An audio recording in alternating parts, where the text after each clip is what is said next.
പശ്ചിമേഷ്യയിൽ യുദ്ധം കൊടുമ്പിരി കൊള്ളുമ്പോഴും ആഗോളതലത്തിൽ വലിയ പ്രതിസന്ധികൾ നടക്കുമ്പോഴും ഇന്ത്യയിൽ ഇന്ധനക്ഷാമമോ വലിയ വിലക്കയറ്റമോ ഒന്നും തന്നെ ഉണ്ടായിട്ടില്ല.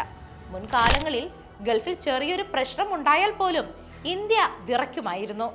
എന്നാൽ ഇന്ന് രാജ്യത്ത് ഇന്ധനവില കുതിച്ചുയർന്നിട്ടില്ല. പെട്രോൾ പമ്പുകൾ അടഞ്ഞുകിടപ്പില്ല.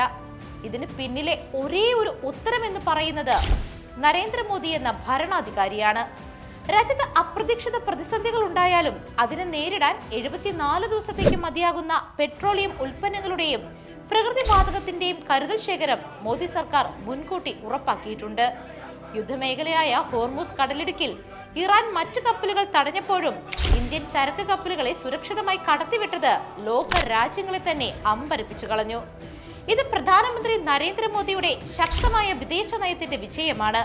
മുൻകാലങ്ങളിൽ ഗൾഫ് രാജ്യങ്ങളെ മാത്രം ആശ്രയിച്ചിരുന്ന ഇന്ത്യ ഇന്ന് 40-ലധികം രാജ്യങ്ങളിൽ നിന്നാണ് ക്രൂഡ് ഓയിൽ ഇറക്കുമതി ചെയ്യുന്നത്.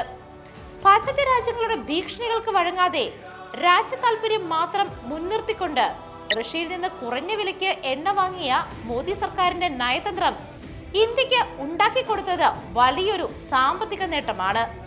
ഇന്നത്തെ ആഗോള ഇന്ധന പ്രതിസന്ധി യൂറോപ്യൻ രാജ്യങ്ങളെയും സിംഗപ്പൂർ പോലുള്ള അതിസമ്പന്നമായ രാജ്യങ്ങളെയും സാരമായി തന്നെ ബാധിച്ചിട്ടുണ്ട്.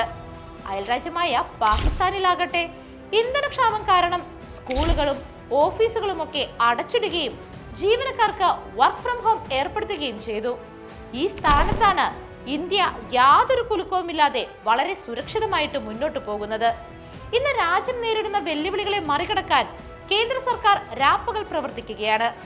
എന്നാൽ അതിനെ പിന്തുണയ്ക്കേണ്ട സമയത്ത് പോലും ജനങ്ങൾക്കിടയിൽ അനാവശ്യമായ ഭീതി സൃഷ്ടിച്ച് രാഷ്ട്രീയ നേട്ടം കൊയ്യുവാനാണ് കോൺഗ്രസ് ശ്രമിക്കുന്നത്.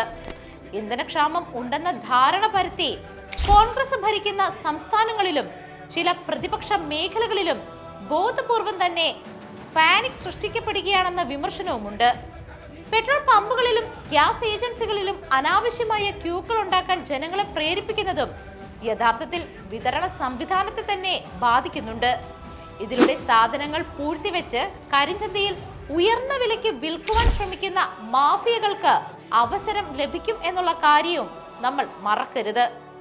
ഒരു ഗ്യാസ് സിലിണ്ടറിനായിട്ട് ദിവസങ്ങളോളം കാത്തുനിന്ന കാലവും ഇന്ധനത്തിനായിട്ട് രാജ്യം ആശങ്കയിലായിരുന്ന ദിവസങ്ങളും നമ്മളെല്ലാവരും കണ്ടിട്ടുള്ളതാണ്.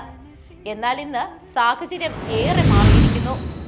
പ്രധാനമന്ത്രി നരേന്ദ്രമോദി നൽകിയ വാഗ്ദാനങ്ങൾ നടപ്പിലാക്കുമെന്ന് വിശ്വസിക്കുന്ന ആത്മവിശ്വാസം ഇന്ന് രാജ്യത്തെ നിരവധി ജനങ്ങളിൽ കാണാം. അതുകൊണ്ട് ഓരോ ഭാരതീയനും തിരിച്ചറിയേണ്ടത് ഒന്നു മാത്രമാണ്: നമ്മുടെ രാജ്യം ഇന്ന് സുരക്ഷിതമായ കൈകളിലാണ് എന്ന ആ വിശ്വാസം.